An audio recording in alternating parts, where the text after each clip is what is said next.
계시록에 3장을 오늘 마무리하고요. 그 다음에 이제 3장이죠. 3장 마무리하고 4장 들어가도록 하겠습니다. 3장 이제 마지막 교회가 나왔습니다. 라오디게아 교회입니다. 라오디게아 교회인데요. 라오디게아 교회는 이제 어디냐에 있냐면 그냥 복잡하게 생각하지 마시고요. 골로새 바로 옆에 있습니다. 골로새는 잘 아시죠? 골로새서를 쓴 골로새 교회에 바로 서북쪽에 있고요. 서북쪽에 있고 지금 교회 중에서는 이제 마지막 교회입니다. 마지막 교회고 라오디게아 교회는 이제 뭘로 유명한 데냐면 이 지역이 원래 눈 안약가루로 유명한 지역이었답니다. 이 지역이 그 당시에 눈 치료하는 안약가루로 유명한 지역이었고요. 그다음에 여기가 이제 고급 양털을 생산하는 지역이었다고 합니다. 근데 여기가 이제 하나 우리가 이 라오디게아 교회에 대해서 여러분들이 아셔야 될 부분이 뭐냐면 이 교회는 물이 온천수가 근처에 있었고요. 온천수가 있는 지역 이름은 이제 히에라폴리스라고 하는 건데 히에라폴리스에서 온천수를 수로를 가지고 라오디게아까지 와서 라오디게아 사람들이 온천했답니다. 로마 시대에는 목욕탕이 굉장히 유명했었죠. 그래가지고 이제 온천 같은 것들을 많이 좋아하던 사람들인데 그 물을 이제 한 6.5km 떨어진 지역에서 이제 수로를 통해서 와가지고 어떤 것들이 있었냐면 온천수가 이제 나오면 따뜻하겠죠. 근데 이제 6.5km 오면은 어떻게 될까요? 식겠죠. 그래서 지금 여기에 이제 너희들이 뜨겁지도 않고 차갑지도 않다 이런 얘기가 많이 나오지 않습니까? 이 교회. 이 라오디게아 사람들이 이게 뭔 소리인지 잘 알았다는 겁니다. 왜냐하면 온천수를 가지고 와서 그것이 식는 것들을 이 사람들이 알았기 때문에 그렇기 때문에 이제 지금 차갑지도 않고 뜨겁지도 않다는 얘기가 그 뜻이구나. 이것도 아니고 저것도 아니구나. 옥탕에서는 냉탕이 있고 옹탕이 있지 미지근한 탕은 좀 그렇지 않습니까? 그러다 보니까 라오디게아 사람들한테 듣는 독자들 입장에서 봤을 때는 그 온천수하고 비교를 할 수 있었다는 얘기고요. 또 하나는 뭐냐면 온천수는 광물질이 많이 들어가 있죠. 일반적인 온천수는. 그러다 보니까 거기 안에가 좀 이렇게 물 만져보면 미끈미끈하고 좀 다르지 않습니까? 그리고 온천수를 드셔보신 적인지 모르겠는데 이제 그 온천 같은 데 가서 온천수를 마시는 기회가 있지 않습니까? 저도 한두 번 마셔본 적이 있는데 물에서 무슨 맛이 나죠. 뭐 쇠맛 같은 게 나는 것도 있고요. 그 다음에 약간 비린내 같은 게 나기도 하고 그렇습니다. 그러니까 광물질이 많아서 그렇거든요. 그러다 보니까 음용수로는 그렇게 썩 좋은 물은 아닙니다. 온천수라는 게. 그래서 차갑지도 않고 뜨겁지도 않다는 뜻도 얘기가 되고요. 중간에 뭐가 나오냐면 토해낸다는 얘기가 있거든요. 온천수를 처음에 여러분이 받으셨을 때 가장 일반적인 느낌은 뭐냐면 이거 못 먹겠다고 뱉는 거예요. 그러니까 토해낸다라고 하는 말이 라오디게아 사람들은 정말 생생하게 무슨 뜻인지 알았다는 거죠. 그 동네 지역이 그러니까. 그런 상황에서요. 라오디게아 보시면 14절부터 보겠습니다. 라오디게아 사람들의 교회의 천사에게 편지하라. 아멘이요 신실하고 진실한 증인이요 하나님의 창조를 시작한 이가 그걸 말하라. 여기서 이제 교회별로 말하는 시스템이 다 거의 똑같다는 건 이제 아실 거고요. 거기 보면 하나님의 창조를 시작한 이가 말하고 아멘이요 신실하고 지금 말씀하시는 분은요. 신실하고 진실한 증인이요 하나님의 창조를 시작한 이가 말씀하시는 거. 그러니까 예수님이 이렇게 설명하고 계신데 그 위에 아멘이라고 되어 있죠. 아멘은 동의한다는 뜻입니다. 동의한다. 나는 완전히 뜻이 같습니다. 저도 그렇게 생각합니다. 이런 뜻입니다. 저도 가끔 그런 실수를 하는데 이제 아멘이라는 말이 이제 보면 그렇습니다라고 뜻인데도 불구하고 습관적으로 아멘이 나올 때가 있거든요. 그래서 어떤 교회 같은데 제가 설교를 가끔씩 차에서 이제 극동방송을 들으면 설교를 이제 녹음한 것들이 이제 가끔 방송이 되는데 가끔이 아니라 자주 방송이 되는데 그 내용들 듣다 보면 어떤 경우가 있냐면 목사님이 아무것도 아닌 얘기하는데 아멘 하시더라고요. 그러니까 어저께 제가 친구들하고 좋은 시간을 보냈습니다. 그러니까 아멘 그러더라고요 사람들이. 그러니까 무슨 뜻인지는 알아요. 알겠어요. 왜냐면 아멘이 이제 주님 그러니까 좀 기쁜 느낌을 줘서 아멘이라고 얘기를 하시는데 똑같은 비슷한 게 할렐루야가 있죠. 할렐루야는 주님을 찬송하세요. 찬송합니다라는 뜻입니다. 영어로는 praise the Lord, 주님 찬송합니다 이런 뜻이거든요. 그러니까 할렐루야는 그래도 좀 덜 그런데 아멘은 습관적으로 쓰는 경향이 있는데 저도 가끔씩 말도 안 되는 거에 아멘 해가지고 우리 애들한테 야단 맞는데 아멘은 정확히 말하면 그 말씀에 동의한다는 뜻입니다. 그 말씀에 그러니까 주님의 말씀에 동의합니다. 저도 그 뜻이 맞습니다. 이렇게 저는 마음속 깊이 동의한다 이런 뜻이거든요. 그러니까 좀 정확히 얘기하면은 어저께 저희 친구들이랑 좋은 시간을 보냈습니다. 목사님이 이게 또 아멘은 아니라는 거죠. 그거는 좋으셨겠다 이런 모르겠지만 아멘은 아니는데 아멘은 그런 뜻이고요. 그 다음에 중요한 게 나옵니다. 하나님의 창조를 시작한 이라고 되어 있죠. 하나님의 창조를 시작한 이. 이게 이제 굉장히 중요한 단어 중 하나입니다. 그러니까 하나님의 창조를 시작하니 하면은 일반적으로 해석을 하시면 어떻게 설명을 하시면 되냐면 창조의 창조주란 뜻이죠, 그죠? 일반적으로 해석을 하면 창조주라고 해석을 하면 좋은데 이게 이제 여호와의 증인들 같은 분들은 그렇게 생각하지 않고 이거를 하나님이 첫 번째 창조한 피조물이라고 설명을 합니다. 다시 말씀드릴게요. 그냥 우리가 생각할 때 이건 하나님의 창조 시작하니 하나님이 맨 처음 그러니까 창조를 시작하신 분이다는 뜻이라고 생각하면 되는데 여호와의 증인들은 창조로서 처음 창조했다는 거예요. 그래서 여호와의 증인은 뭐라고 얘기를 하냐면 예수님은 하나님이 아니라는 겁니다. 창조주인 하나님이 아니시고요. 하나님이 첫 번째 창조한 피조물이고 그래서 심지어 뭐라고 그러냐면 천사장 미카엘이라고 얘기합니다. 그러니까 예수님은 피조물 중에 제일 위에 있는데 하나님은 아니니까 누구냐? 피조물 중에 제일 위에 있는 천사장인 미카엘이다 라고 하는 게 여호와의 증인이고요. 여호와의 증인이 그래서 많이 쓰는 단어가요. 많이 쓰는 용어, 그러니까 그 구절이 많이 쓰는 구절이 골로새서 1장 15절입니다.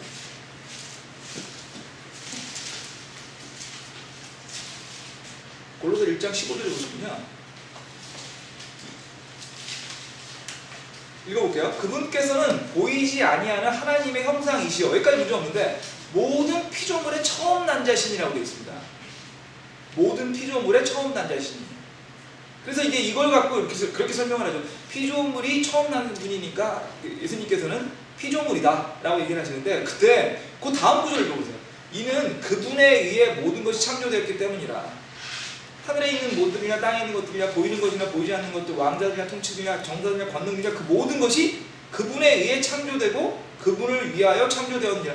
그러니까 사실은 앞에 거하고 뒤에 거 그냥 읽어보면은 주님이 창조주라는 거, 예수님이 창조주라는 거가 명확히 나오죠. 16절에. 그죠?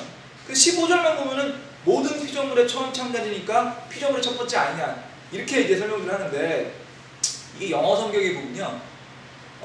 그 오브라는 단어로 해가지고 연결되어 있습니다. 오브라는 단어가 우리나라 말로 번역할 때 무엇 의라고 번역되는 경우가 많이 있어서 그래서 의로 번역이 되는데요. 사실은 무엇을 그러니까 문장으로 쓰면 무엇 의라는 뜻이거든요.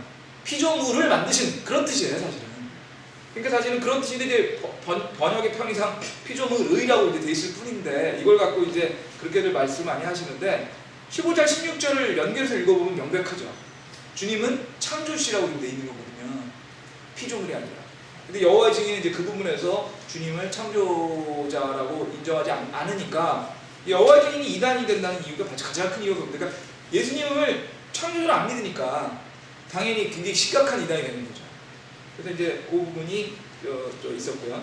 그 다음에 이제 그 다음 절 보겠습니다. 그 다음 절은 내가 내 행위를 아노니 내가 차지도 아니하고 뜨겁지도 아니하고 내가 차든지 뜨겁든지 하기를 원하라. 이게 이제 아까 말씀드린 그 온천수하고 비교해서 이제 얘기하는 거죠. 근데 여기서 뜨거운 건 바라는 거는 이해가 되는데 차가운 건 왜 그럴까라는 생각이 저는 했어요, 개인적으로. 왜냐면 보십시오. 뜨겁지도 않고 차갑지도 않다 좋은데 그럼 뜨거워져라 이래야 되는 거 아닌가는 거죠. 근데 왜 차든지 뜨겁든지 하라. 이거 저는 이렇게 생각했습니다. 뭐냐면 이거는 자기가 차갑다 그러면 차가운 걸 알 거 아닙니까? 그러면 이제 내가 잘못했구나, 내가 주님에서 멀어졌구나, 내가 주님에서 멀어졌으니까 주님한테 다시 다가야겠구나 마음 갖기가 쉽거든요. 자기가 차가운 걸 자기가 알면. 근데 문제는 뭐냐면 자기가 차가운데 차가운지를 모른다는 거죠. 그러니까 차갑지도 않고 미지근하지도 않으면 뜨겁지도 않으면 미지근하면 사실은 차가운 거랑 다를 게 하나도 없는데 차가운지 뜨거운지를 모르니까 그러다 보니까 회개라거나 주님께 다하기 어려운 게 아닌가 이런 뜻으로 저는 생각을 합니다. 그래서 지금 이제 거기에는 차갑지도 않고 뜨겁지도 않다는 얘기가 나오고요. 그 다음에 나옵니다. 이제 27절에 보시면 이는 내가 이르기를 나는 부자라 내가 재산을 불렸으니 아무것도 부족한 것이 없다 하면서 내 가련한 것과 비천한 것 가난한 것과 눈먼 것과 벌거벗은 것을 알지 못하기 때문이라. 지금 라오디게아 교회가 부자라는 겁니다. 물질적으로 부유하다는 거예요. 왜 부유한데 그러다 보니까 아무것도 부족한 것이 없다라고 하면서 주님에서 멀어졌다는 거죠. 사실 지난번에 저희가 사대교회를 배울 때 지난주에 사대교회를 배울 때 사대교회가 굉장히 부유한 교회였다고 말씀드렸죠. 굉장히 부유한 교회였어요. 그 사르디스라고 하는 지역이 부유한 지역이었고 사대교회가 굉장히 부유한 지역이었거든요. 근데 영적으로 떨어졌다는 거예요. 지금 똑같은 건데 지금 라오디게아 교회도 물질적으로는 풍요했던 것 같습니다. 부유자라고 예수님께서 얘기하시는 걸 보면 풍요로웠던 것 같아요. 그런데 부자니까 아무것도 부족한 게 없다 그러면서 주님에서 멀어지거든요. 근데 그 사실은 이제 그 상당수의 사람들이 많은 사람들이 사실 뭐 가난한 사람보다 부자가 더 적으니까 대부분 사람들이 어떻게 생각하냐면은 부자가 되면 부족한 게 없겠지라고 생각들을 많이 하시는 경향이 있죠, 그죠? 근데 그 가장 부유한 사람이 누굴까 생각을 해보면요, 예를 들면 이제 뭐 돈이 많은 사람이 부유할 수도 있고 여러 가지 있을 수 있는데 그 가장 부유한 사람은 왕이나 황제가 제일 부유하다고 생각하시죠, 그죠? 뭐 황제나 왕은 모든 걸 다 가진 사람이라고 생각하지 않습니까? 근데 황제 중에서 가장 높은 황제는 아마 역사상 중국 황제나 로마 황제 정도 되겠죠, 그죠? 그 중에서도 뭐 저희가 중국 황제는 자기가 직접 글을 써서 남긴 사람이 없으니까 직접 글을 써서 남긴 사람 중에 로마 황제 중에 그런 분이 있습니다. 내가 한 몇 달 전에 말씀드렸던 것 같긴 한데요. 마르쿠스 아우렐리우스라는 황제가 있습니다. 그 로마에 보면 로마 시대 그 오현제라고 해가지고 5명의 위대한 황제들이 있거든요. 그 오현제 시대의 마지막 황제고요. 그 여러분들 영화 혹시 글래디에이터라는 영화 보시지 모르겠는데 글래디에이터 영화의 맨 첫 장면에 그 죽는 황제가 있어요. 그 황제가 마르쿠스 아우렐리우스입니다. 아주 유명한 황제입니다. 역사상 가장 유명한 황제 중에 하나고요. 그 당시 로마는 최전성기였습니다. 로마 제국 시기의 최전성기였고요. 로마 전 세계에서 정말 아주 강력한 나라였고 거기에서 마르쿠스 아우렐리우스는 황제였을, 그러니까 모든 것 다 가지고 있을 거고요. 이 사람은 황제일 뿐더러 철학자였습니다. 그냥 철학자가 아니고 당대 최고의 철학자일 뿐더러 역사상 가장 위대한 그 철학자 중에 하나예요. 이제 물론 그 철학이라는 게 이제 시대마다 조금 다르긴 합니다만 스토아 철학이라고 하는 철학 분파의 최고인 사람이에요. 그러니까 말을 좀 표현이 웃긴데 뭐냐면 물질적으로도 가장 부자고요. 정신적으로도 가장 높은 데 있었던. 그러니까 물질과 정신을 둘 다 최고 수준을 가지고 있던 사람입니다. 그런 사람이 굉장히 드문 경우인데 마르쿠스 아우렐리우스 황제는 그런 거 가지고 있었고요. 거기다가 이분은 군인이니까 됐습니다. 군인이니까 정신 육체적으로도 강했던 사람인 거죠. 그래서 그 글래디에이터 영화에 보시면 아우렐리우스 황제가 전쟁하는 장면이 나올 거예요. 그게 실제 있었던 일입니다. 게르만족을 정벌하다가 죽었어요. 게르만족을 정벌 죽었는데 군인이었고 실제로 전쟁터에 나가서 직접 병사들을 이끌고 전쟁하는 분입니다. 그러니까 보통 지덕체 뭐 이렇게 얘기하잖아요. 그러니까 뭐 이분은 그러니까 지식과 체력과 정신력과 재물을 다 가지고 있던 분입니다. 정말. 근데 이분이 아주 유명한 책을 썼습니다. 영어로는 메디테이션이라고 우리나라 말로는 이제 수상록, 명상록 이렇게 얘기하는 책을 썼는데요. 이 책은 일종의 일기예요. 일기인데 누구를 위한 일기냐면 자기가 읽기 위한 일기이고 자기 아들을 읽기 위한 일기인데 독자들을 위해서 쓴 책이 아닙니다. 자기를 위해 쓴 책입니다. 자기를 위해 쓴 책. 그러니까 정말 솔직하게 쓴 책이죠. 그리고 명상록이라는 책을 읽어보면요. 그럼 자기가 어떤 생각을 했는지 쓸 거예요. 그가 어디 쓰는 거냐면 이게 그 변경에서 게르만족을 정벌하면서 로마 황제가 직접 쓴 책입니다. 그러니까 뭐 가장 유사한 책이라고 하면 난중일기 같은 거예요. 전쟁터에서 자기의 마음을 쓴 책이죠. 일기처럼. 명상록을 읽어보면요. 그 처음부터까지 나오는 얘기가 아니라 왜냐면 허무함입니다. 명상록을 그냥 한마디로 요약을 하면 허무함이에요. 아무것도 아니라는 거예요. 이 인생에 있는 모든 게. 이 인생에 가지고 있는 부, 명성, 권력 이거 아무것도 아니다. 너 죽으면 한 달 안에 모든 걸 잊을 것이다. 모든 사람이 너를 다 잊을 것이다. 이제 역사상 유명했던 사람 아무도 기억하지 않는다. 부유했던 거 아무도 기억하지 않는다. 명성이 있었던 거 아무도 기억하지 않는다. 죽음은 이 모든 걸 덮어버릴 것이고 모든 걸 허무할 것이다. 그렇기 때문에 네가 갖고 있는 것에 대해서 내가 갖고 있는 모든 것에 대해서 애걸복걸하거나 그걸 아끼지 말아라. 그냥 오늘 모든 것이 허무하니까 거꾸로 얘기하면 모든 것에 애착을 가질 이유가 없다. 그러니까 오늘 죽어도 괜찮은 것처럼 살아라 라는 게 그 책의 주제예요. 허무입니다. 허무. 시점입니다. 근데 그게 너무 처절하게 쓰여 있습니다. 정말 그 모든 것을 가졌던 사람만이 쓸 수 있는 그런 거예요. 이런 거죠. 부자인 사람이 돈 가져봤더니 별거 아니다 얘기하는 거랑 한 번도 부자 아닌 사람이 돈 가져보니까 별거 아니라 얘기하는 게 다르겠죠. 그죠? 그 다음에 모든 거를 지적으로 깨뜨린 사람이 얘기하는 거랑 모든 걸 지적으로 깨뜨리지 않은 사람이 얘기하는 거는 다르겠죠. 그죠? 그래서 아우렐리우스의 명상록을 읽고 읽을 때 가장 느낀 건 뭐냐면 모든 것을 가졌던 사람, 돈과 명예와 지적과 모든 걸 가졌던 사람도 죽기 전에 가장 느꼈던 거는 허무라는 거예요. 근데 그 명상록을 읽으면서 가장 답답한 거는 허무함을 채워주는 게 없다는 겁니다. 허무함을 채우는 게 없다는 거예요. 그렇기 때문에 그냥 그 허무를 받아들이고 그냥 마음을 평안하게 가져라. 왜냐면 스토아 철학이 그런 거거든요. 마음을 평안하게 가져라. 그 마음을 평안하게 갖고 어떤 일에서도 마음이 흔들리지 않는 마음을 갖고 살아라라는 게 그 책의 주제입니다. 그걸 아들한테 얘기해주고 있거든요.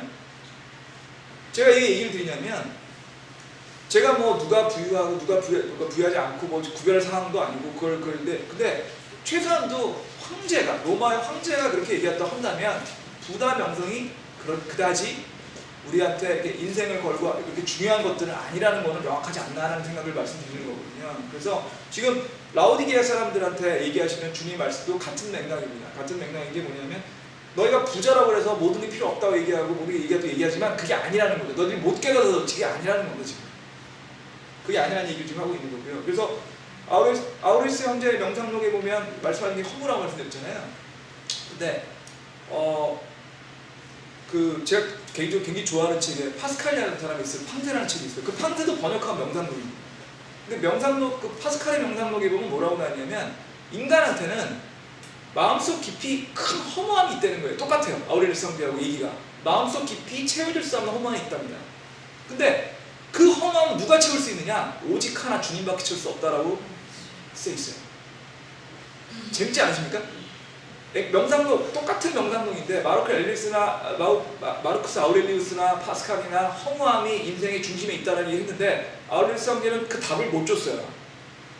파스칼은 그 허무함을 뭐가 채울 수 있느냐? 주님이 채울 수 있다고 했거든요. 그럼 파스칼은 뭐 하는 사람이냐? 파스칼은 역사상 가장 위대한 수학자입니다. 가장 위대한 신학자 중에 하나이기도 하지만 가장 위대한 수학자입니다.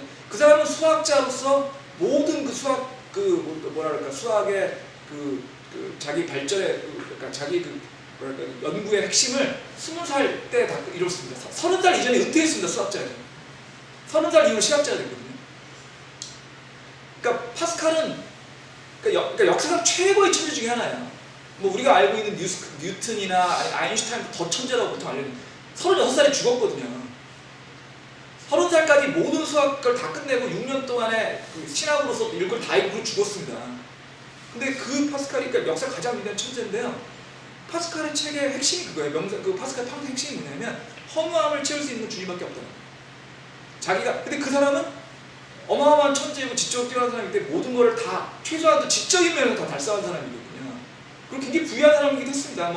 물론 황제만큼 부유하진 않았겠지만 최소한도 굉장히 일을 해서 먹고 살 필요가 없는 정도의 부유함이 있던 사람이거든요. 있다는 거예요. 저는 개인적으로 파스칼의 팡세를 읽고 회심했습니다. 그 얘기를 목사님한테 드리면 목사님이 웃으시더라고요. 야, 그거 읽고 주님한테 오는 사람은 처음 보셨다 그러는데 저는 그 이해가 안 가요. 저는 우리 직원들한테 제가 그리스도인이 된 얘기하면서 이 얘기를 저희 직원들은 이해하더라고요. 거꾸로. 근데 우리 목사님들은 좀 신기하신데 팡세에 나오는 파스칼 팡세가요. 여러분 들어본지 모르겠는데 인간은 생각하는 갈대란 말 들어보셨죠? 그게 그 책에 나오는 얘기예요. 인간은 굉장히 연약한데 대신 생각한다는 거죠. 파스칼. 근데 파스칼이 거기 중간에 1600 몇 년도에 쓴 글이 그 안에, 그러니까 글들을 모은 거거든요. 파스칼 팡세. 근데 모은 거 그 중에 어떤 게 있냐면 주님을 믿는 게 무조건 이익이라는 글이 있어요. 무조건 이익이라는 글이 뭐냐면 주님이 있거나 없거나 둘 중에 하나일 거 아닙니까? 그죠? 파스칼은 참고로 말씀드리면 확률론을 만든 사람입니다. 확률이라는 거를 이 사람이 처음 만든 사람이에요. 뭐라고 했냐면 주님이 있거나 주님이 없거나 밖에 없다는 거예요. 있을 수 있는 가능성은 우리가 할 수 있는 행동은 주님을 믿거나 주님을 안 믿거나예요. 그럼 경우의 수는 4가지가 나옵니다.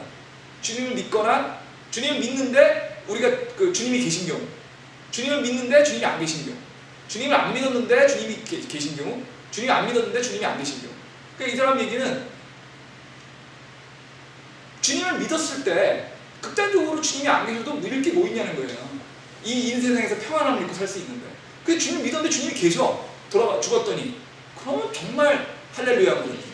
근데 주님을 안 믿었는데 주님이 계시면 어떡할 거냐는 거예요. 그럼 지옥이 떨어지는 거 아닙니까? 그래서 확률론이나 아니면 저는 전공이 게임 시어리라는 걸 전공을 했습니다. 대학을 다닐 때.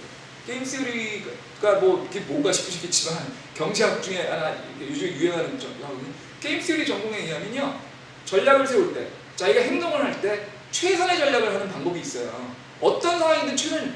파스칼에 의하면 주님을 믿는 게 어느 경우도 최선인 거예요. 어느 경우도. 주님이 계셨는데 주님 믿으면 정말 좋은 거예요. 주님이 안 계신다 해도 주님을 믿어도 이렇게 하나도 없는 겁니다. 그러니까 파스칼의 탐사의 핵심 유형이 뭐냐면, 인생을 사는데 주님밖에 채워줄 수 없는 허전함이 있는데, 그래서 주님을 믿어야 되는데 주님을 믿는 것이 어느 경우든 최선이다. 그럼 주님 믿어라, 이거거든요. 저는 굉장히 마음에 와닿더라고요. 정말 마음에 와닿습니다. 아, 이게 정말 주님 믿으라는 얘기가 이렇게 논리적으로 머릿속에 팍팍 들어오는 게 이거밖에 없다 생각했는데, 이런 얘기하면 우리 목사님들한테 여러 번 얘기했더니 다 웃으시죠. 뭐 속으로 그러신 것 같아요. 뭐 이상한 사람이 있네. 근데 저는 그렇게 믿었는데, 결론적으로 다시 우리 오늘 이 계시록 다시 돌아오면, 부자라고 하는 것, 라오디게아 사람들이 믿고 있는 부유함이라고 하는 것이 영적으로 아무런 도움이 안 된다라고 주님이 얘기하시고, 그러니까 너희들이 미지기라고 찾지 않은 것이 굉장히 안 좋은 거다는 얘기를 지금 야단을 치고 계신 거죠. 야단을 치고 계신 거죠. 그 다음에요, 18절 보겠습니다. 내가 내게 권고하니 너는 내게서 불로 정직한 금을 줘서 부유한 자가 되고, 또 흰 옷을 사서 입어 내 벌거벗은 수치를 드러내지 말며, 또 내 눈에 안약을 발라 볼지니라. 눈을 떼라는 얘기입니다. 눈을 떼라는데 지금 여기 안약 얘기가 나오죠? 18절에. 제가 아까 말씀드렸잖아요. 이 지역이 뭘로 유명했다고요? 안약으로 유명했습니다. 그러니까 주님은 라오디게아 사람들이 어떻게 얘기하면 제일 이해할 수 있는지를 얘기하시는 거예요. 뜨겁지 않냐, 야, 니네 온천수 있지? 그거랑 비슷해, 니네. 너네 동네 안약이 유명하잖아. 눈을 떠! 안약을 발라서. 지금 이렇게 얘기하고 계신 거예요. 그 다음에요. 근데 거기 18절에요. 권고라는 말이 나오죠. 권고. 이게 영어로는 카운슬링이라고 되어 있습니다. 카운슬링. 근데 이사야서에 보시면요. 이사야서에 보면은 볼까요? 이사야서 9장 6절 잠깐 보실까요? 이사야서 9장 6절. 주님은 권고하시는 분입니다. 조언자십니다. 이사야서 9장 6절 굉장히 유명한 구절이죠.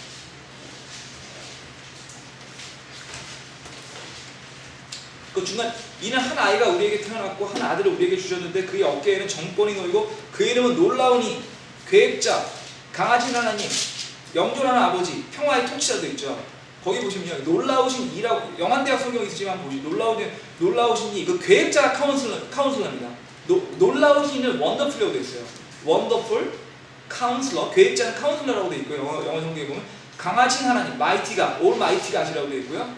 영존한 아버지는 everlasting father라고 되어 있습니다. 평화의 통치자는 peace of prince라고 되어 있어요. 이게 지금 우리 예수님을 얘기하는 거거든요. 놀라웠고 계획하시는, 이 계획자가 다른 번역에 보면 말씀을 주시는 분, 모사라고 되어 있습니다. 모사라는 말이 카운슬러, 권고 주시는 분이라는 뜻이거든요. 주님은 우리가 권고 주시는 분입니다. 이 구절이요, 몇 번 말씀드린 것 같은데, 핸델의 메시아라고 하는 유명한 곡이 있거든요. 그 메시아라고 하는 곡에 가장 클라이맥스에 나오는 부분이 Wonderful Counselor, Everlasting Father 이렇게 해가지고 아주 클라이맥스에 나옵니다. 그래서 이게 바로 요 제목입니다. Wonderful Counselor, Almighty God, Everlasting Father, Peace of Prince 이렇게 쭉 나옵니다.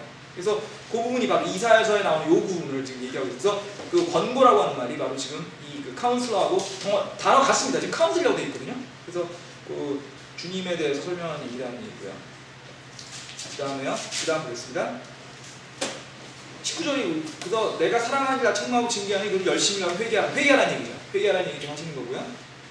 그 다음에 20절에 보면은 친밀함을 주시는 말씀이 있었고요. 여기서 이제 징계라는 얘기 좀 한번 볼까요? 19절에 사랑하는 자를 다 징계한다. 주님이 히브리서에서 그런 얘기 하셨습니다. 히브리서 12장 6장에 보시면 아들이기 때문에 징계하신다 했거든요. 남이면 징계할 이유가 없는 거죠. 왜 남의 집 아들을 우리가 징계해야 되겠습니까? 그죠? 친아들이니까 징계하는 거예요. 그러니까 사랑하시기 때문에 징계하신다는 얘기가 지금 있는 거고요. 그 다음에 21절에 보면은 이기는 자에게는 나 역시 이긴 뒤에 내 아버지와 함께 그분의 왕자에 앉게 되어 내 왕자와 나와 함께 있는 것을 내가 허락하나. 나와 같이 왕자에서 통치하는 얘기죠. 그래서 이기는 자가 여기 나옵니다. 이기는 자에 대해서 같이 통치한다. 통치권을 주겠다라는 얘기를 지금 하시고 계신 거예요. 그래서 이제 여기서 이기는 자에 대해서 제가 사실 이기는 자는 시리즈로 다시 한번 할 겁니다. 이기는 자만 따로 한 1시간 내지 2시간 해야 될 것 같아서 이기는 자만 따로 얘기해서 오늘은 자세한 얘기 안 드리겠는데요. 이렇게만 말씀드릴게요. 성경에서 특히 계시록은 이기는 자라는 말이 많이 나옵니다. 이기는 자. 이기는 자가 영어로는 뭐라고 되어 있냐면 overcomer라고 나옵니다. overcome이 넘는 자는 뜻이거든요. 극복하는 자 이런 뜻이에요. 극복하는 자. 뭐 난관을 극복하다 어려움을 극복하라는 뜻도 overcomer라고 나오는데 그 이기는 자는 이렇게 생각하시면 됩니다. 이기는 자는 구원을 얘기하는 게 아닙니다. 다시 얘기 드릴게요. 구원을 얘기하는 게 아니에요. 이기는 자는 기본적으로 구원을 받은 그리스도인 중에 행위로서 주님께 영광을 돌리는 사람을 얘기하는 거예요. 행위로서 영광을 돌리는. 그래서 이기는 자는 기본적으로 구원 이후의 행위를 얘기한다고 보시면 됩니다. 그러면 이기는 자의 핵심이 나오는데 이렇게 생각을 드릴게요. 구원과 이기는 자는 어떤 뜻이냐면요. 구원이 된다는 것은 주님의 아들과 딸로 입양이 되는 겁니다. 그 식구가 되는 거예요. 주님의 식구가 되는 겁니다. 이기는 자는요. 주님의 식구가 되고 난 다음에 주님의 아들, 딸이 되고 난 다음에 주님께 효도드리는 거예요. 이해가 좀 되세요? 추석이 곧 다가오죠. 저도 저희 어머니도 계신데 효도 얘기를 제가 제 입으로 하는 게 좀 웃기긴 합니다만 이렇게 생각해 볼게요.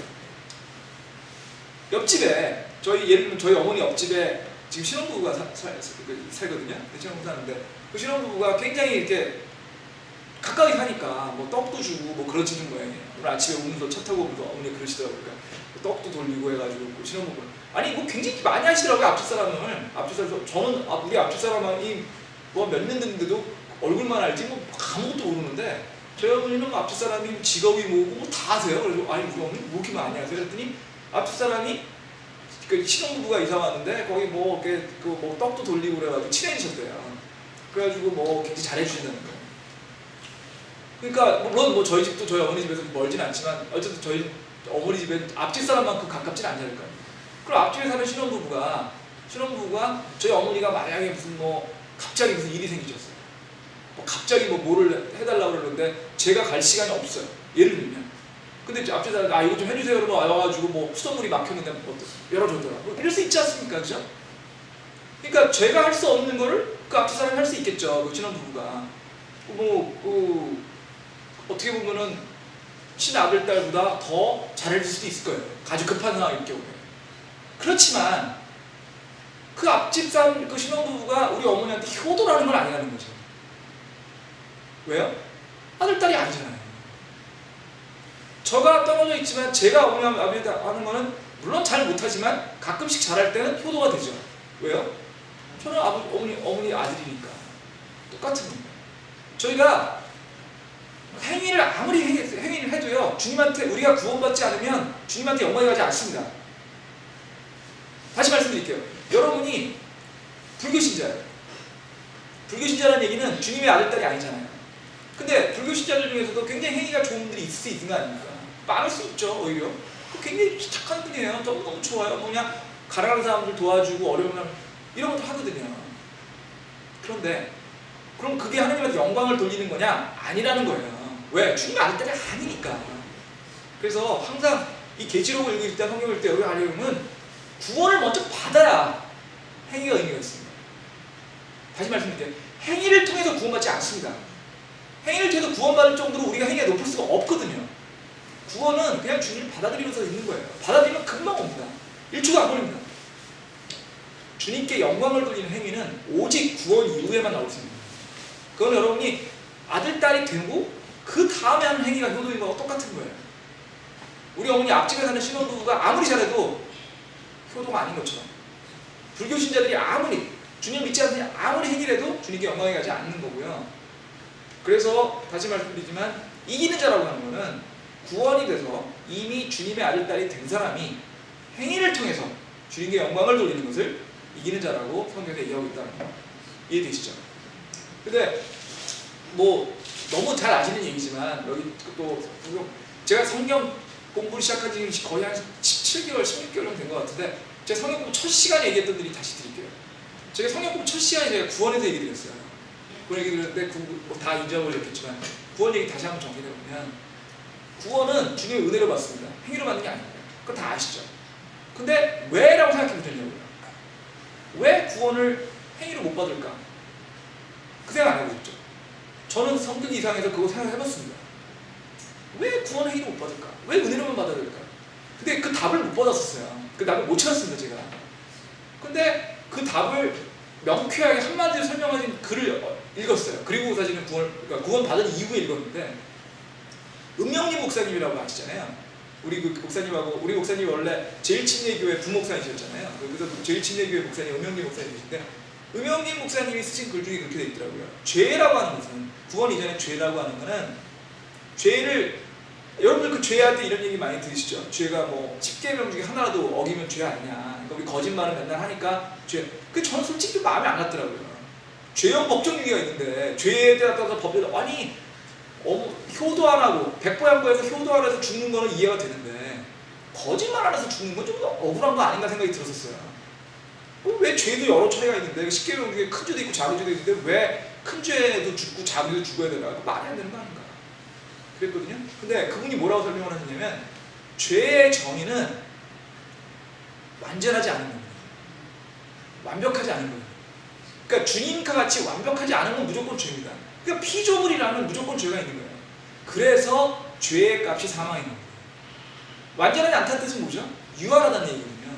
유한하기 때문에 죽을 수밖에 없는 거예요. 그러니까 완벽하지 않은 게 죄니까 죄는 어쩔 수 없이 유한한 거고 유한하기 때문에 죽을 수밖에 없으니까 죄의 사망인 거예요. 그러니까 유한하다고 하는 것들이 있다면 무조건 죄인인 거예요. 죄를 그렇게 정의를 하고 나면 그러면 행위로서 죄를 극복해서 구원을 받을 수가 없는 게 명확해지는 거예요. 이렇게 생각하시면 됩니다. 무한대라는 점수를 받아야 구원받을 수 있어요.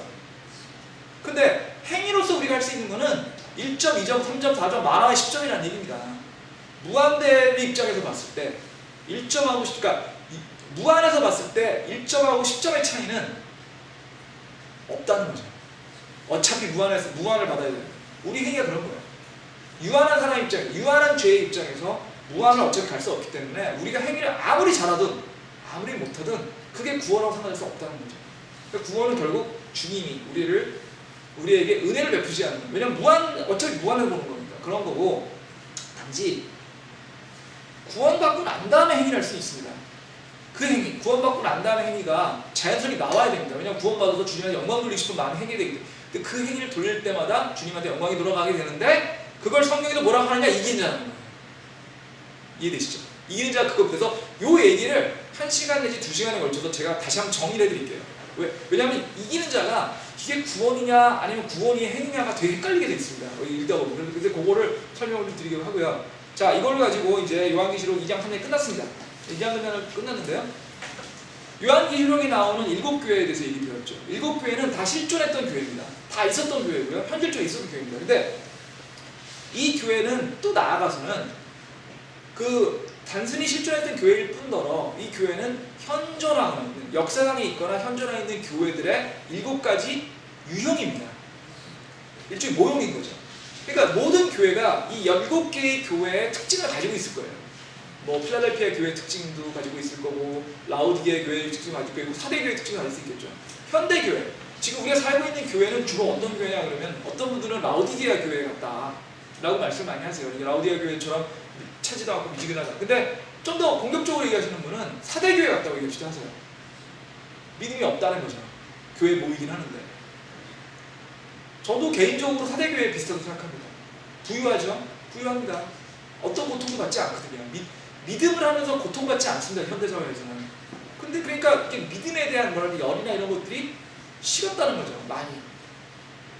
그래서 그런 것들이 많이 있는데, 지난주에 우리 지난주 오후에 기억나시겠지만 지난주 오후에 저희가 간증을 들었지 않습니까? 우리 북한 선교하시는 분한, 북한이나 사실은 중국 같은 경우에는 아직도 선교가 목숨을 걸고 하거든요. 그거 보셨잖아요. 두만강에 떠내려오는 시체도 보였죠. 그리고 이거 선교하다가 잡혀갈 수 있다니. 사실 이렇게 사실은 우리는 그렇지 않지만 같은 시대에서는 이 지구상의 어느 곳에서는 그런 것도 있다는 거죠. 그래서 저희가 7교회를 이렇게 배우면서 우리가 머릿속에 넣어야 될 거는 7교회가 그냥 이게 성경에 나오니까 이런 것이다 라고 보시는 것도 있지만, 더 중요한 거는 이 이웃교회를 통해서 우리 교회는 어디 교회에 속하는지 생각할 필요가 있고요. 나아가서는 우리 개개인은 어디 속하는 거냐 생각할 필요가 있는 거죠. 우리 믿음이 과연 그러면 얼마나 주님 보시기에 좋은 것이냐, 우리가 믿음이 어떻게 주님 보시기에 좋지 않은 것이냐, 우리가 주님 보기에 살아있느냐, 주님 보기에 죽었느냐, 뜨겁느냐, 차갑느냐, 이걸 한번 생각해 보시라는 게 사실은 2장 3장에서 우리가 배울 수 있는 가장 중요한 포인트입니다. 그래서 그걸 보시고요. 근데 굉장히 좋은 점이가 또 우리 예수님은, 주님은 항상 야단을 치셔도 뒤에 답을 또 주시거든요. 또 뭐라 하면, 근데 주님에서 뭐라고 했냐면 모든 교회 편지에 뒤에 뭐라고 했냐면 기회를 다시 주십니다. 돌이켜서 처음 사람을 회복하고 회개하라고 했습니다. 야단을 치셔도 돌이켜서 회복하면 다시 복 주시겠다고 그러시거든요. 신명기에도 계속 그 얘기였잖아요. 우리가 모세오경 기억나시죠? 신명기에 그 많은 잘못을 저지르고 그 많은 정말 어리석은 짓을 지은 이스라엘 백성들마저도 회개하면 주님이 약속하신 복을 주시겠다고 신명기에 누누이 얘기하고 계시거든요. 계시록에서 그 얘기하고 있어요. 우리가 믿음이 떨어지거나 약할 수 있지만 다시 한번 이렇게 처음 사람 회복하고 회개하면 주님이 다시 또 우리를 사랑해 주시겠다는 얘기를 하시고 계시거든요. 그러니까 그런 영을 하시고요. 그 시간이 한 5분 10분 남았는데요. 이제부터 이제 계시록을 할 걸 말씀드릴게요. 자, 이제 계시록에 어떻게 보면은 서론이 끝났습니다. 좀 길었죠? 한 10주 했나요? 11주 했나요? 그래서 지금 서론을 이제 끝났습니다. 이제 계시록의 기본은 끝났고요. 요한 계시록은 대언서인 동시에 예언서입니다. 대언과 예언은 좀 다른 거죠. 왜냐하면 대언은 주님의 말씀을 대신하는 게 대언입니다. 대신할 때자입니다. 예언은 미래를 얘기하는 게 예언이거든요. 그러니까 계시록 전체는 대언서입니다. 주님의 말씀을 대신하는 거니까. 그 얘기 드렸죠. 계시록은 요한이 쓴 책이 아니라는 거예요. 주님이 말씀하신 걸 요한이 적은 책입니다. 그러니까 요한계시록의 저자는 정확히 말씀드리면 주님이에요. 요한은 옮겨 적은 대필자입니다. 대언자입니다. 대언자. 그렇기 때문에, 그런데 계시록 중에서 4장부터는 예언서입니다. 왜냐하면 3장까지는 과거에 있었던 일이나 현재 있었던 일이잖아요. 1장 19절 잠깐 보실게요. 계시록 1장 19절 보시면요. 내가 본 것들과 지금 있는 것들과 이후에 있을 것들을 기록할지. 지금 1장이 내가 본 것들이고요. 2장 3장이 지금 있는 것들이고요. 4장부터 이후에 있을 것들입니다. 그죠? 그러니까 4장부터 22절까지의 구정이 이제 진짜 이 계시록의 그 계시 또는 예언에 대한 얘기고요. 이게 계시록의 가장 중요한 부분인 거죠. 제일 중요한 부분. 이제부터 나옵니다. 지금까지는 어떻게 보면 그냥 정말 들어가는 글이었고요. 이제부터 본문입니다. 이제부터 본문. 그래서 이제 제일 재밌는 게 시작이 되고요. 이제 이게 소위 말하는 환란기죠. 환란기가 4장부터 19절까지가 환란기입니다. 환란기도 두 개로 나뉘죠. 보통 환란기를 7년이라고 보통 보면 7년을 전반기 환란기가 있고 후반기 환란기가 있는데, 후반기 환란기를 보통 대환란이라고 부릅니다. 환란기가 점점 증폭이 되거든요. 그 환란의 정도가. 그러니까 그 대환란이 이제 4장까지 나온 얘기가 나오는데, 그 얘기들이 이제 좀 쭉 나오고요. 그 다음에 계시록에 이제 이거에 대해서 하나 말씀드릴 수 있는 건, 계시록의 내용들이 기본적으로, 그러니까 물론 순서대로 돼 있긴 합니다. 순서대로 되긴 하는데, 이게 아주 일자로 이렇게 돼 있지가 않아서 이렇게 가다가 다시 또 돌아갔다가 다시 쭉 가다 이런 식으로 약간씩 중첩이 됩니다. 그래서 그 중첩이 되는 게 뭐냐면 삽입장이라는 게 있어요. 뭐냐면은 예를 들면 제일 대표적인 7장인데, 7장 같은 거 7장이 삽입장이거든요. 7장 보시면은 이것들 후에라고 돼 있어가지고 그 이것들이라는 게 뭔지가 명확하지가 않아요. 그럼 우선 이거는 6장까지가 뭐냐면 일곱 봉인 심판이거든요. 일곱 봉인이 여섯 번째까지 봉인을 끼고 난 다음에 지금 7장이 나오거든요. 7장이 나오니까 7장은 그 여섯 번째 봉인 이후 게 아니에요. 그 전 겁니다. 그 전 거. 이런 식으로 해가지고 계시록을 읽으실 때 물론 설명을 드릴 겁니다. 중간중간에 삽입장이 있고요. 삽입장이 있어가지고 삽입장들은 계시록의 순서대로 가는 거하고 달리 시간이 약속이 돼 있다는 거. 그러다 보니까 계시록을 읽으실 때 그 삽입장들을 유의해서 보셔야지, 안 그러면 헷갈립니다. 안 그러면 솔직히 내가 지금 어디쯤 와 있지 헷갈려요. 그러니까 계시록 읽으시면서 그런 삽입장 부분에 들어올 때 이거 삽입장이지. 그러니까 제일 대표적인 삽입장이 어떤 거면 7장이고요. 그 다음에 예를 들면 10장입니다. 7장, 10장, 11장 이게 삽입장이거든요. 그럼 이런 삽입장 보면 계시록 나가는 것들 부분에서 헷갈리시는 것들을 이제 막을 수 있게 그렇게 말씀드리고요. 그 다음에 계시록에 이제 보실 때 헷갈려들 하시니까 그냥 제가 했던 요령을 말씀드릴게요. 그냥 계시록 이렇게 생각하시면 됩니다. 계시록 안에서 환란이 나오지 않습니까? 환란기가 제일 헷갈리거든요. 환란이 끝나고 나면은 이제 그 다음부터는 또 순서대로 가니까 환란기는 그냥 777이에요. 777 이렇게 생각하시면 쉽습니다. 그러니까 7 봉인 심판이 있고요. 7 봉인 심판에 7번째 봉인 심판이 7 나팔 심판이랑 연결이 되고요. 7 나팔 심판에 7번째 나팔 심판이 7 병의 심판하고 연결된다고 생각하시면 큰 차이가 없습니다. 똑같은 건 아닌데 한 90% 맞습니다. 그러니까 7 봉인 심판, 7 나팔 심판, 7 병 심판이 있고요. 그럼 어떻게 되죠? 뒤로 갈수록 심판이 많아지는 거죠. 그죠?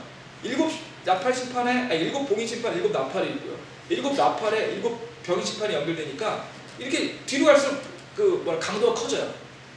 그래서 뒤로 갈수록 환란의 강도가 커집니다. 그래서 대환란기가 있는 거고요. 그리고 그 중간중간에 삽입장들이 있는데 삽입장들은 크게 나눠서 또 두 종류에 있습니다. 삽입장. 하나는 뭐냐면 구원을 위한 삽입장들이 있어요. 제일 대표적인 게 14만 4천 명이죠. 14만 4천 명이 뭐냐면 유대 백성 중에서 14만 4천을 찍어가지고 이제 유대 백성들이 니네들이 나가가지고 환란기 동안에 사람들한테 복음을 전하는 14만 4천 명이에요. 복음 전하는 거거든요. 좋은 거죠. 근데 왜 굳이 유대 백성이냐? 교회가 없지 않습니까? 교회는 어디 있죠? 이미 휴고됐어요. 교회는 없습니다. 그러다 보니까 유대 백성들한테 얘기할 수밖에 없었던 거고 그래서 14장 있고요. 그 다음에 또 두 증인이 나오죠. 그 두 증인은 또 뭐죠? 그 두 증인도 주님을 증언하는 사람들입니다. 그러니까 그 구원을 위한 그런 삽입장들이 있는 사람들이 있는 반면에 그 다음에 또 뭐 흰옷을 입은 많은 사람들이 다 그런 쪽인가 반면에 이제 사탄에 연결되는 또 삽입장들이 있죠. 그 대표의 사탄에 연결된 삽입장들이 뭐냐면은 용, 적그리스도, 짐승 이런 것들이 이제 저희 관련되는 음력 이런 것들이 이제 그러니까 결국 구원에 관련되는 쪽과 사탄에 관련된 주님에 관련된 쪽과 사탄에 관련된 쪽이 두 종류의 삽입장으로 해가지고 들어가 있는 겁니다. 그냥 크게 보시면 그거예요. 그냥 777로 돼서 환란이 점점 커지는데 그냥 구원 쪽에 관련되는 삽입장들이 좀 있고 구원에 반대되는 그러니까 사탄에 관련된 삽입장들이 있고 그 두 개가 안에 들어가 있는 겁니다. 그렇게 생각하시면 환란기가 그냥 머릿속에 들어오고 그럼 봉이라고 나팔하고 병하고 뭐가 다르냐 이것도 생각하시면요. 봉인 심판은요 말들이 나옵니다. 주로 그 봉인 심판의 앞에 네 부분이 말들이에요. 말들 흰말 탄 사람, 흰말 탄 자, 무슨 말 탄 이렇게 나오고 그 다음에 이제 그 나팔 심판은 3분의 1이 많이 나옵니다. 3분의 1이 어떻게 되고 3분의 1이 어떻게 되고 3분의 1 이런 식으로 나와가지고 사실은 그것도 어떤 유형이 있어요. 물론 그게 유형이 원래 그걸 위해서 만드신 건지는 잘 모르겠습니다만 이제 저같이 일반 독자 입장에서 봤을 때 그냥 봉인 심판과 나팔 심판을 보면 그냥 대충 그렇게 생각하면 큰 차이가 없어요. 근데 큰 심판은 주로 봉이 연결되어 있고요. 보다 세부적으로 들어가는 것들이 나팔이나 병에 연결되어 있습니다. 뭐 그렇겠죠. 큰 왁구가 어쨌든 봉인 심판을 움직이는 거니까. 그렇게 보시면 4장부터 19장이 좀 러프하지만 사람 19장이 어떻게 구성되어 있는지가 대충 보이시는 거예요. 보이시는 거고 그러고 난 다음에 19장 끝나고 나면 바빌론이 멸망하고 바빌론 멸망하고 난 다음에 누가 오시죠? 주님이 이제 통치하시는 천년왕국이 되는 그 10장이 이제 19장부터 예수님의 재림이 19장에 나오거든요. 예수님이 재림하시고 천년왕국이 20장 나오고 그 다음 새하늘과 새 땅이 열리는 것이 쭉 연결되어 있습니다. 그러니까 그렇게 보시면 되고 그 다음에 또 하나 이제 물론 또 설명을 드릴 겁니다. 설명을 드릴 텐데 4장부터는 교회가 나오지 않습니다. 계시록이 4장부터는 교회가 나오지 않습니다. 2장, 3장은 교회밖에 안 나왔고요. 그죠? 교회가 나오지 않습니다. 교회는 어디 갔느냐? 휴거가 돼서 올라가 있는 거예요. 이게 굉장히 중요합니다. 그러니까 보통 계시록을 읽을 때 여러 가지 서술들이 있거든요. 왜냐하면 계시록 자체가 좀 쉽지는 않은 책이니까. 근데 거기에 저희가 믿는 그 믿음은 말씀드린 건 전천년설을 믿거든요. 전천년설이라는 건 뭐냐면 천년왕국 환란기 이전에 천년왕국 이전에 주님이 오셔서 한다는 거고 그다음에 환란전 휴거설을 믿습니다. 그 두 가지가 우리한테 굉장히 중요한 거거든요. 뭐냐면 천년왕국이 오고요. 천년왕국이 있는 거고요. 주님이 직접 천년왕국이 있고 그 환란기 이후에 천년왕국이 온다라는 얘기가 이게 전천년설이고요. 그러니까 천년왕국 전에 오신다고 생각하시면 돼요. 예수님께서 천년왕국 전에 오시니까 전천년설을 생각하시면 되고요. 그 다음 환란전 휴거설이 뭐냐면 환란이 오기 전에 대환란기 이전에 교회는 휴거된다는 게 우리 믿음의 핵심이 되거든요. 그러니까 그런 점을 두시고 4장부터 19장 사이에는 교회는 안 나오는 곳은 그런 뜻이다. 그러니까 교회가 안 나오니까 이방인의 거나 유대인 얘기가 많이 나올 수밖에 없는 거죠. 특히 유대인. 자, 그럼 그런 정도로 이해를 하시고요. 오늘은 하여튼 뭐 더 진도를 나가긴 어려울 것 같고요. 오늘 여기서 마무리 짓고 다음 장부터는 4장 하겠습니다. 그럼 기도하시고 마무리 짓겠습니다.